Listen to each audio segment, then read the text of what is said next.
সন্ধানে আমরা রাহি নামের আরেকজন জনপ্রিয় কন্টেন্ট ক্রিয়েটরের সাক্ষাৎকার নিয়েছি, যাকে গত 3 মাস আগেও ডেকে নিয়ে নির্যাতন করা হয়।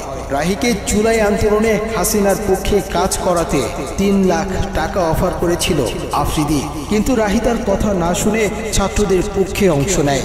জুলাই আন্দোলনে অবাধ্য হবার কারণেই রাহিকে ডেকে নিয়ে আবারও নির্যাতন করা হয়। আপনি যে ফোন দিয়ে কয় ওই যে সরকারের যে ইয়েগুলো ভাঙচুর হয়েছে, মেট্রো রেল এগুলা নিয়ে একটা ভিডিও বানাইতে হইব।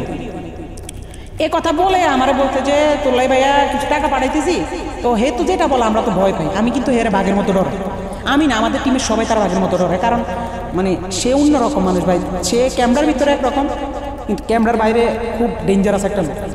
তারা কিন্তু সবাই ভয় পায়। ইউটিউব ইন্ডাস্ট্রিতে একটা টাইমে তার সবাই বাঘের মতো ভয় পাইতো, সবাই তার অফিসে ডাকাইতেছে। যারা আমরা টিমের যারা মানে ছাত্র আন্দোলনের সময় তার বিপক্ষে চলে গেছিলাম, তার বেল্টের বাড়ি আমার তো বেশি কেউ খায়নি, তো বেল্ট খুইলা আমার কুত্তার মতো পিড়াইতো। এই সময় তাকে ভিডিও কলে একজনের সাথে কথা বলিয়ে দেয়া হয়, যাকে বাংলাদেশের ভবিষ্যৎ প্রধানমন্ত্রী হিসেবে তার সাথে কথা বলানো হয়।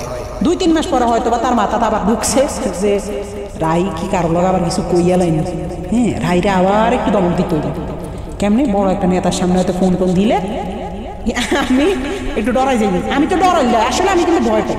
হঠাৎ একদিন রাইতে আমি নোয়াখালী তো 10:30-11টার দিকে হঠাৎ একটা ভিডিও কল, তো ওই দেখে দিয়ে তো আবার তলপেটে কামড় দিয়েছে। আল্লাহ এতদিন পর হঠাৎ কল দিয়ে আবার কি জানি কি কয়, হঠাৎ ফোন দিয়ে কয় শুন তোর লাগে একজনের সাথে একটু কথা বলাই দিবে, বুঝছো রাহি? কারণ আমি কই জি ভাইয়া কোনো সমস্যা নেই বলেন। পরের দিন দেখলাম হঠাৎ করে বিপিনুর ভাইয়ের সাথে আমার কথা বলা দিচ্ছে ভিডিও কলে। আমার কইতেছে একজনের সাথে তোর কথা বলাই দিব, সে কিন্তু নেক্সট বাংলাদেশের অনেক বড় মাপের একজন কেউ হবে, প্রধানমন্ত্রী বা মানে ভালো একটা পদে যাবে। তো পরে দিই আফ্রিদি ভাইকে বুঝছি তো তোর ভাইয়ের অবস্থানটা? আমি কি জি ভাইয়া বুঝছি, পরে কথা সাবধানে থাকিস, ঠিক আছে? আমি জি ভাইয়া ঠিক আছে। শুধু বুঝাইছে যে তার লগে বিশাল বড় বড় হাত আছে, এই জন্য সে দেশে খুব রিল্যাক্স আছে, মানে বুঝাইছে এটা। আগস্টের পরে 2-3 মাস সে আসে নাই, তখন আলহামদুলিল্লাহ বলছিলাম যে আল্লাহ সে না আসুক, সে তার মতো থাকুক, আমরা আমাদের মতো থাকি।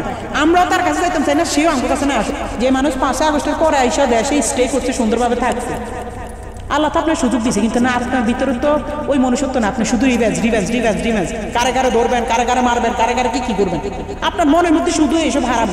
আল্লাহ কি আমরা ছাড় দিব? এসব কারণে তো আল্লাহ মনে ছাড়